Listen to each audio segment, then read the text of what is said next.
are you interested in having people on? I'm like, yes. And I was having all the tech problems at that point with the software. It wasn't sending the right emails and reminders. And I was like, I've got to at least look like I know what I'm doing. I have you on.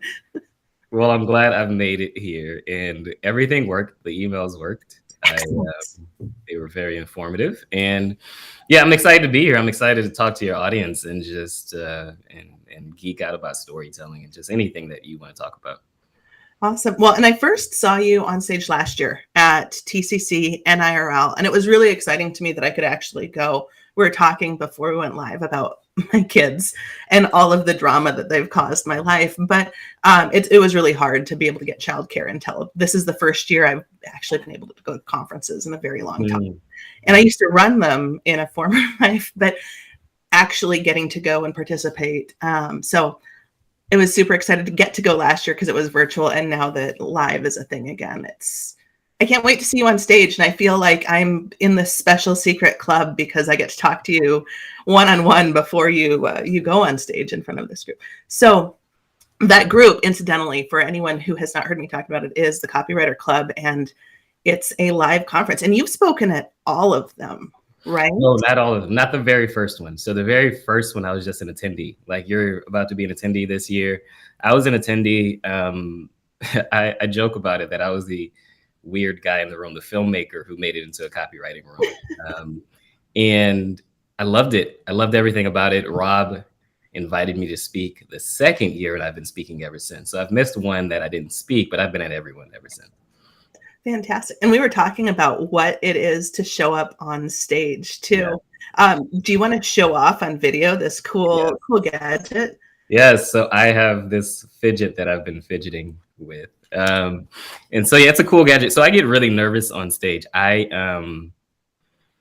remember the very first year I spoke at TCC IRL. I wanted to back out, actually, because TCC IRL, the first year was only like maybe 50 people.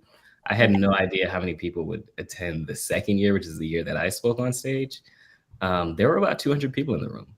And when I arrived for prep, just to test my mic and things like that, I was just like, I don't know, because I've never spoken in front of a room that size.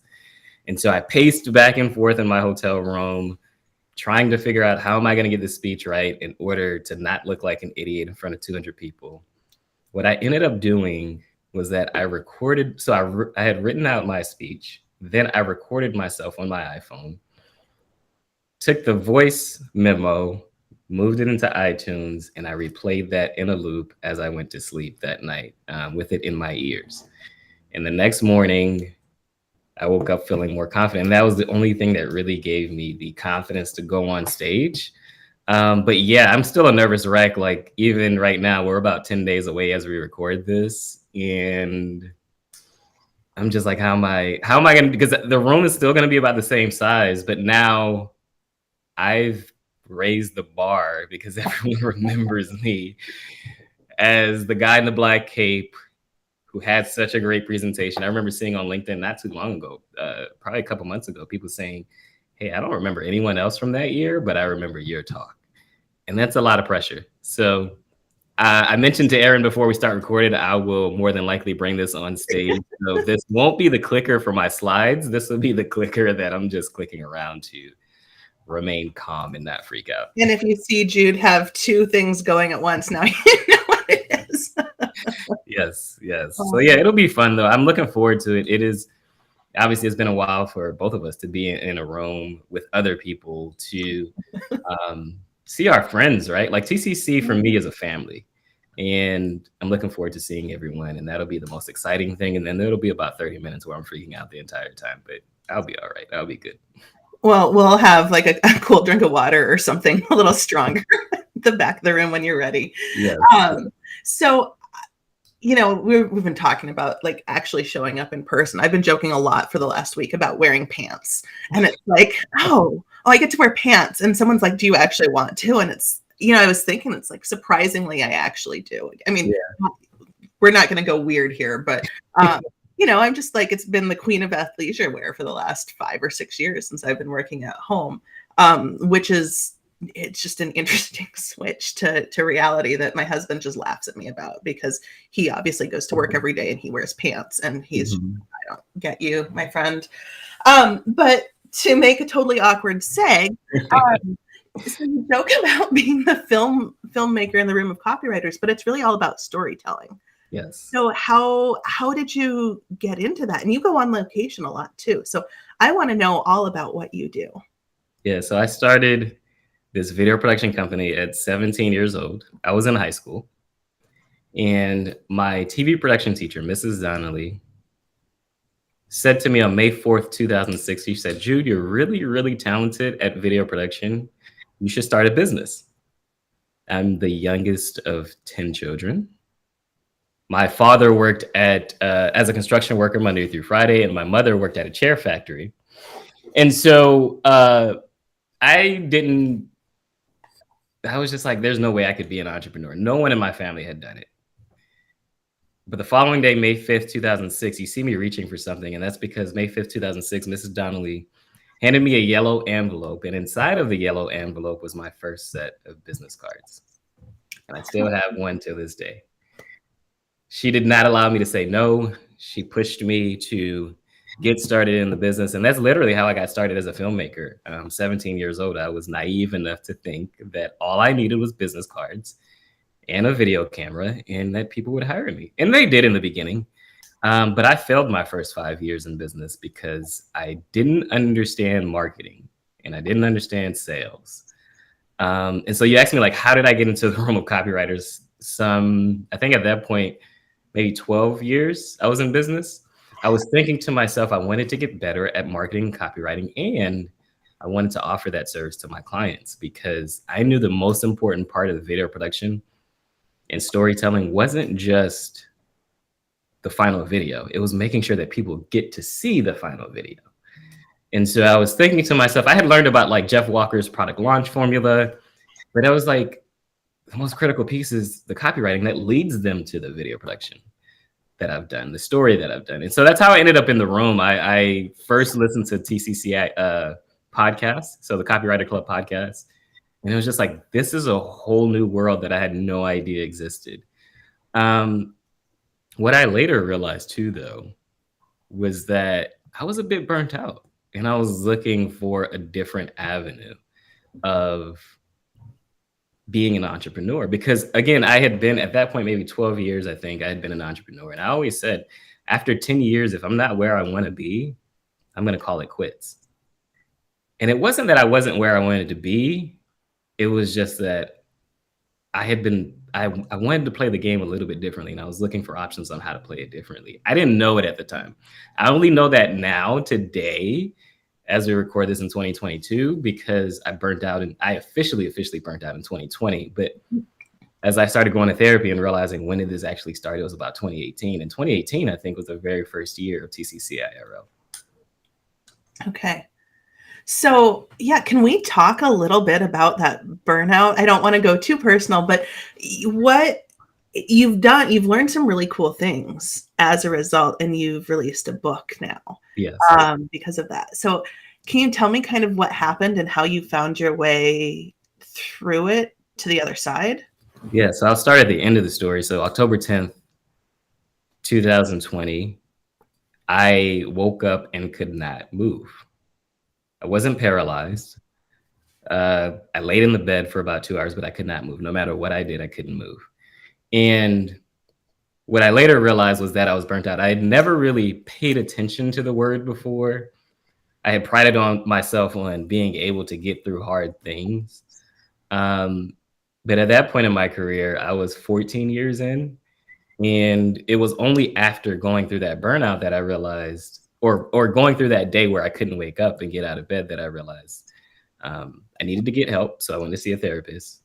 And as we were unpacking everything, we realized the starting point of my burnout was 2018. There was actually a moment that I almost died, and it was frightening, but I never processed it. And that was the moment that the burnout, the depression, it was just like, it jolted me, but I didn't go through it. I didn't process it. I think what led to that because there were things I was already doing. So we talked a little bit off camera about like I take vacations, and I had started doing that in 2013. Um, every November, December, I take 2 months off, November, December, to just analyze the last year, think about how I want to do things differently with the year coming. There's a list of questions that I ask myself. The most important one is, what do I want to stop doing? So I've always paid attention to what I don't like to do because when I was 13 or 14, I started my very first job. What was your very first job, Erin? I worked in a gift store. I'm from Alaska originally. I think we talked about that earlier. Yeah. My brain sometimes. But yeah, I worked in a gift store. I was 16 and I got to sell some really cool Alaska art. So it was a tourist stop, but it was not a touristy gift store. It was a cool job though. It was a cool job. And so as 14-year-old, I worked at Winn-Dixie, so a grocery store. And I remember coming into work every day, and these older people that were 30 and 40, they would be complaining every day about coming to work. And I was like, I don't want to be that. So it was always embedded in my mind, you have a choice. You have a choice. The jobs that you go after, the people that you work with, you have a choice. And so I've always been good about, what do I want to stop doing? Like, it's great what I've accomplished. It's great what I've been able to do, but what do I want to stop doing? And I think it was good to start processing that way. But even though there were things I wanted to stop doing, I think the most important thing is, how do you change how you work? Because that's what led to my burnout, is I never changed how I work. In the 14 years up until that point, maybe 13 or 14 years up until that point, that I had officially burnt out, and now my body is giving out. The real root of the issue is I had not changed how I was working. The pandemic started in March 2020, or officially started March 2020. When the world shut down. Well, the thing is, I never stopped working. And I was still on planes, traveling, working with my clients. I worked with Stephen Georgi, who's a famous copywriter in this world. And then another client, Darnielle Jervey-Harmon, and I was still traveling to them, working. But that is a problem. The world has shut down. Yeah. So you were still able to get on some of the planes. One of only 5 people on a plane. Yeah. And it was ironic because there were more pilots on a plane than there were people on a plane. Because the pilots, because of unions, still had to keep rotating, and they still had to keep the planes in the air. I didn't know that at the time. Like, it was after talking to them on the flight, like, why are there so many pilots? It's like, we got to keep rotating. We got to keep moving because of their union. This has never happened before where the world shut down. No. So they have it in their contract where they have to keep a certain amount of hours. But yeah, one of only 5 people still on a plane, still working, still trying to live life as normal, even though everything around me was chaotic. Interesting. Just as an aside, I can't imagine that. When we talked about living in Costa Rica, I was moving home at the time, and it was when SARS was going on in 2003, and I had strep, and I'd had the injection of penicillin from the clinic on the beach in Costa Rica, and I was just trying to not cough because I didn't want to be that person. But I had, like, literally, I was the only person in a block of 9 seats. It wasn't quite 5 people on the plane. But it's surreal to travel like that.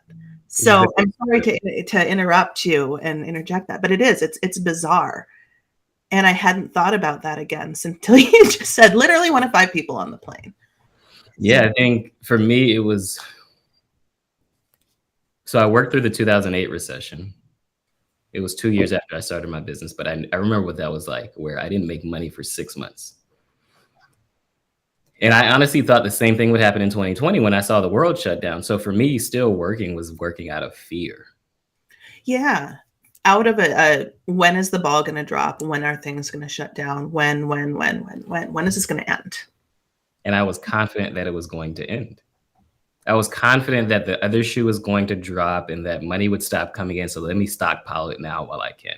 I think a lot of people did that early on. Yeah. I don't think you're the only person I don't think you and I are the only people who felt that way. Like, what is going on? And I think there's a little bit of that going on right now. Yeah. too, with everything that's happening in Europe. Yeah. Yeah. And but I think it wasn't my natural state, right? Going through all of this. Now, I didn't know any of this as I was going through, but after processing and still, let me be clear, I'm still going through burnout. There were 3 diagnoses that came. It was burnout, depression, and anxiety. I'm still going through all 3. So it's still a daily task to make sure that I show up fully. This is not something for me, because everybody's different. For me, it's not something that's just going to easily go away. I only admitted to burnout June 2021. I haven't even been a year in burnout yet, but at least we had pinpointed what started all of this in 2018. So 3 years going through burnout before you ever realize it, or before you accept it. I realized it in October 2020, but I didn't accept it until June 2021. And we can go deeper into that, because I think the other thing, at least for me as a male, accepting burnout was weakness. I think I can see that. And I think for women, it's like, well, I don't have a choice. This is what I have to do. Mm-hmm. And I think it's the other side of that same coin for men, probably. Yeah. It's less about, for women, I think it's less about feeling like they're showing weakness and more about, well, what happens if I don't? Right. Well, I think for men, I'll speak for myself. I built my identity around the work that I do. I built my identity around doing, not being, right? And you asked me about like the book that I wrote and everything else that's led to it. The book is not about burnout, but it is about something that I teach, which is dramatic demonstration of proof. It's funny, we talk about like the I forget what it's called, the shoemaker that his children doesn't have any shoes, or he doesn't have any shoes. I think I had always lived my life through dramatic demonstration, but the biggest piece about dramatic demonstration is working easier, making things more effortless. I wasn't living by that. And so that's what led to I started writing the book, ironically, in 2020. Not knowing I would need the book 2 years later. Well, 2 years later is when I launched it, but I needed it in order to operate differently in my own business. And so it's been a long journey, but the one thing I want people to take away from burnout and understanding burnout is that, yes, it's exhaustion, it's all these things, but it is also, the analogy that I like to use is, if you have a car and you go to get new tires, the one thing the mechanic will tell you, or the tire shop will tell you, is you need an alignment. The very first car I ever had was a white Toyota Camry, 1993. And I remember I knew nothing about alignment and all that. I remember going to get a new set of tires, and the mechanic told me that, and I just thought he was trying to upsell me to this thing, because he told me the alignment was like $50 to $100. And I'm like, I just need tires. That's what I need. 2 months later, I realized the tire is wearing down in one area, but not in the other. And I go back to the mechanic. I'm like, you sold me faulty tires. It's like, no, I told you you need an alignment. I'm like, no, just give me new tires. So I'm going through this cycle, right? And I think the biggest thing with burnout is that you're not in alignment, and you're going through a cycle where something needs to change. You need to do things differently, but you don't want to believe that you don't want to accept that. The signs are all there. The tires are wearing down in one area, not evenly, but in one area. And it demonstrates in one way, but it's really the source is another problem. That's one of the best analogies of burnout I think I've ever heard. Yeah. It's something I had to learn. And it's true to my life. Like I said, this whole tire, my very first car is real life, but it's also true to my life. Like I believe I am a great filmmaker, a great entrepreneur, really. Filmmaking is just kind of the thing that I do. It's how I show up, but I'm a great entrepreneur. What comes with that is realizing when you need to pivot. And I wasn't pivoting. Instead, I was operating out of fear. I was operating out of the fear that someone was telling me, hey, I need to do this, when in reality, no. I'm telling myself I don't need to do it, when in reality, I need to do it. Yeah, it's alignment is the most critical piece. Sometimes I think having someone reflect that back to you is one of the most powerful things, whatever it is, whether it's a therapist talking from one thing, whether it's a business coach, whether it's a friend who's like, about that thing that you think is really awesome. I also think it's awesome, but have you considered this? Yeah. And until it's real easy to push that back, I think. Yeah. Yeah. So I want to talk more about dramatic demonstration Yeah. too. Can you first define it for people who are listening to you for the first time or hearing you for the first time, but then how is that related to pulling you out of burnout or working towards pulling you out of burnout rather? Hearing something was said 1,000 times is not as powerful as seeing it once.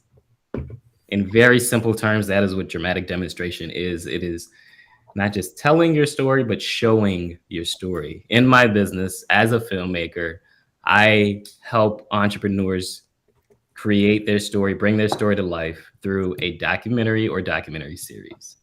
And what that means, let's take Stephen George, for example. I got to be behind the scenes with Stephen as he was doing his day-to-day life. And that means life as a husband, life as a father, and then life as a copywriter. Dramatic demonstration have 5 different demonstrations, but it's all about showing your story, showing real life as it's happening.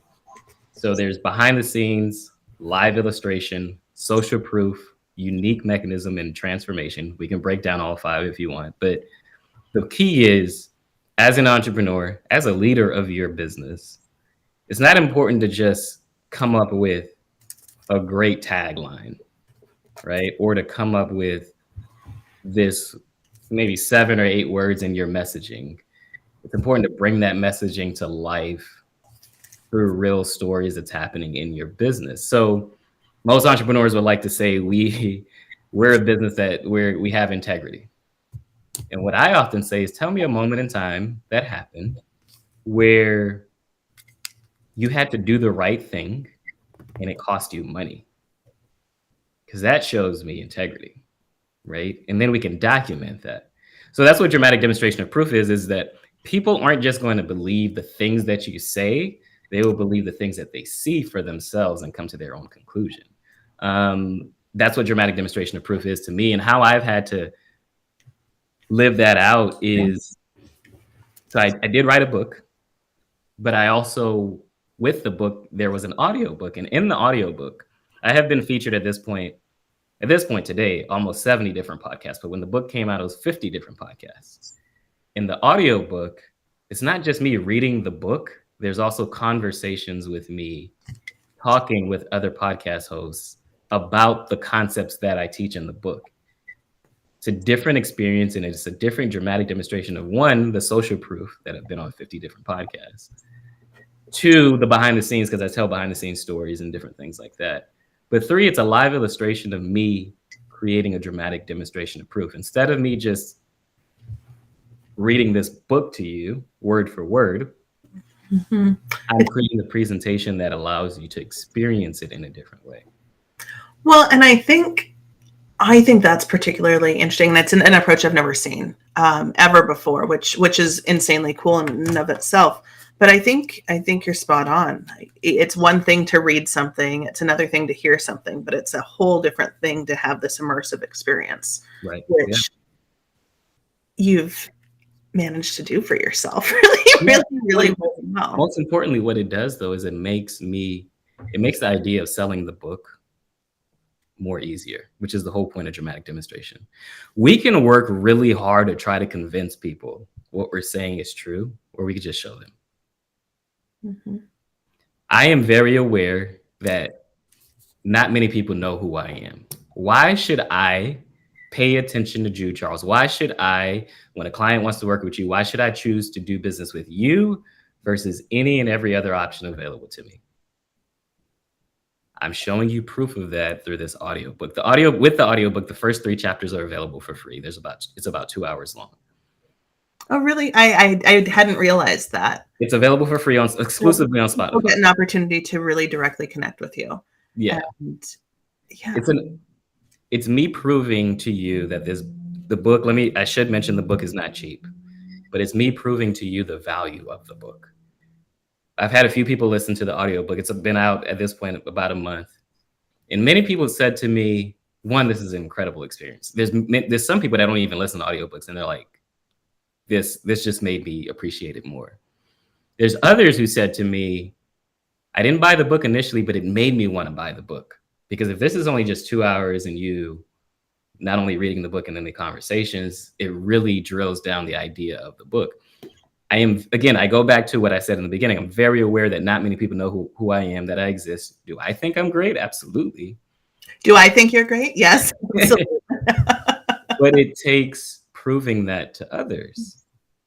The first 5 years in business, I mentioned that I failed. Part of the reason why I failed is because I had too much pride.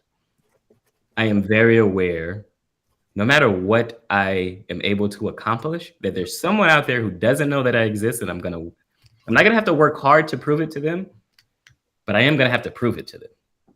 Can I create something that makes it easy for me to prove it to them over and over again? Well, and I think you are your own case study as well at that point, and you can show. I'm not saying anything that you haven't heard before, but I mean, I think that that's really a fantastic opportunity for people to get to know you without having to hop on call after call after call, hop on those planes to go visit people on site. Because I think at the level of project that you're doing, there's probably a lot of in-person before you even begin to work with them. So where can people go who are listening or watching the replay? Where can they go to find the book and to get to learn more about you? And I have to say, you are one of the most humble people. So it's incredibly surprising to me to hear you say that pride got in your way, because I have never, I mean, in my limited experience with you one-on-one, but you come across as very humble, both in person, certainly, and also in your emails. And your emails are awesome. I look forward to them. I sometimes have to binge read them because they come in. I'm like, oh my gosh, I want to give this the time it deserves. And there are very few people in my inbox that I will do that for. So, so tell me, where can people go to learn more about you? I've popped LinkedIn and Twitter into the comments here, but where else can they go to find more information about you and your book? Yeah, the best place is what Erin has been talking about, the Dramatic Leverage newsletter. So that's where I have actually chronicled my journey through burnout, but also what I'm doing to recover from burnout,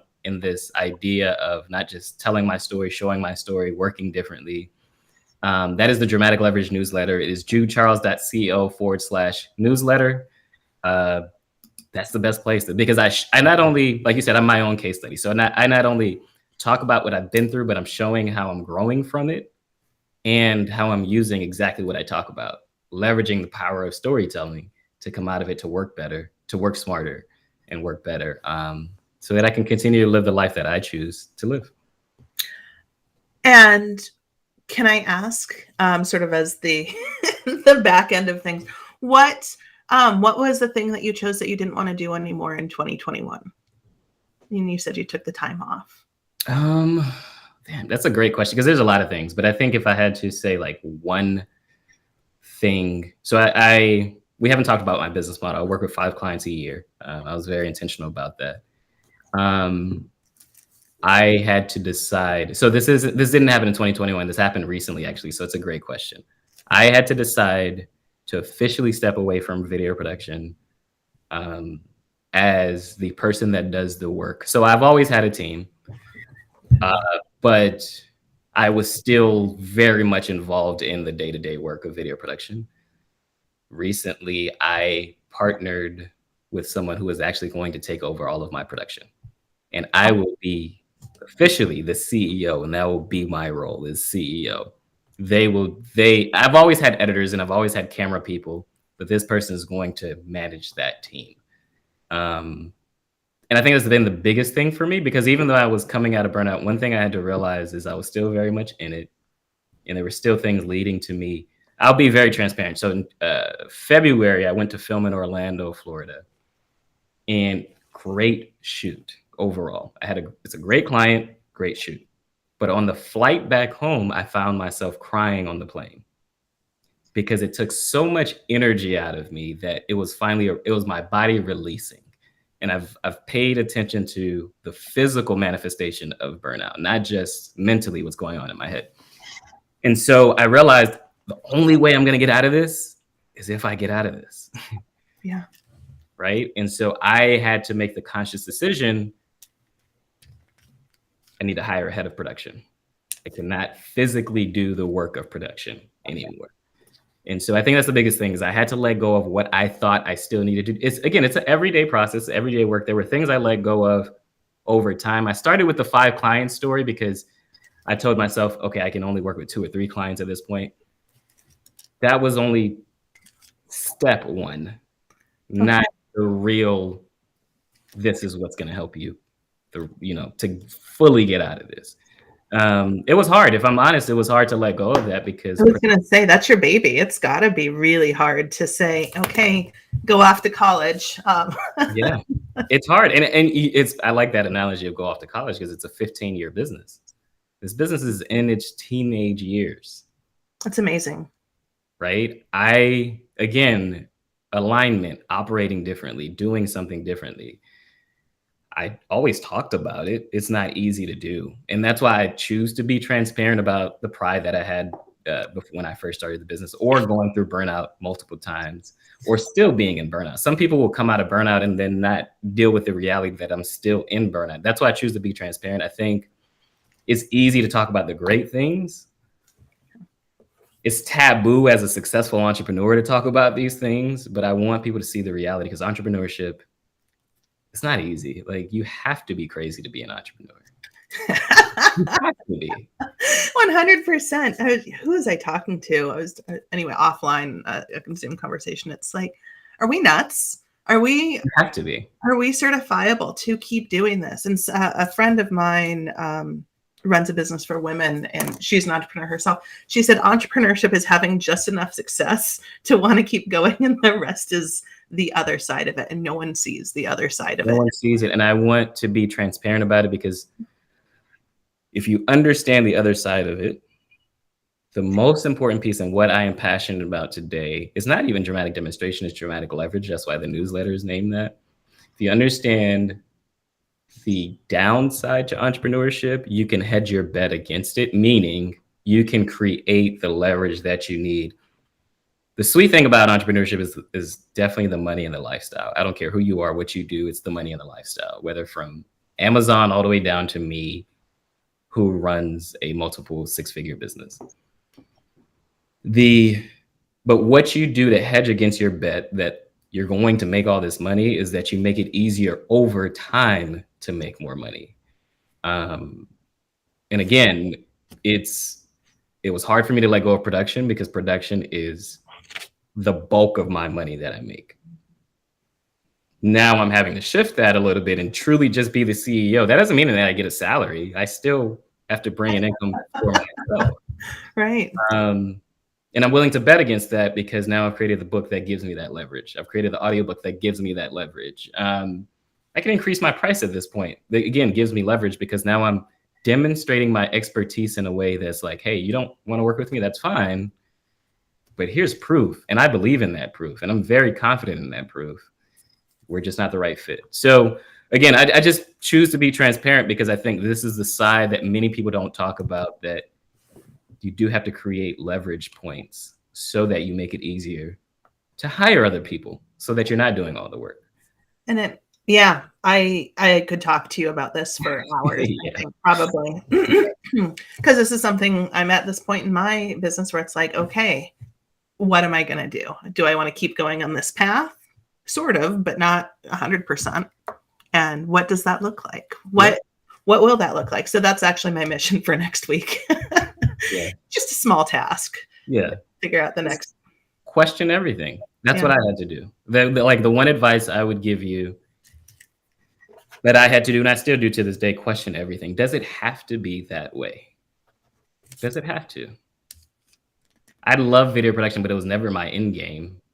I just knew I could be a great entrepreneur. I knew I could make money through this. And so do I have to still be doing video production? No. Could you always step back into that role if you wanted to? 100%. 100%. But I'm not there right now. And I have to be honest about that. Honesty is probably the hardest part with burnout. But again, we could talk about this for hours. Join me. 2 things. Join me either at TCC IRL if you haven't bought your ticket. Yes, and they just made online exclusive tickets available as Oh, I didn't well. even know that. Yeah, Rob put it out in the newsletter, so I'm not spilling any beans. I don't. Okay. He's at least put it out to their audience, so they do have them available for online only. It's primarily an in-person event this year, so it's not quite as. I have no idea what they're planning on. Yeah. No, that's exciting. I didn't know that. It makes me a little bit more nervous knowing more people will be there, but that's fine. That's okay. You can't see them; they don't exist.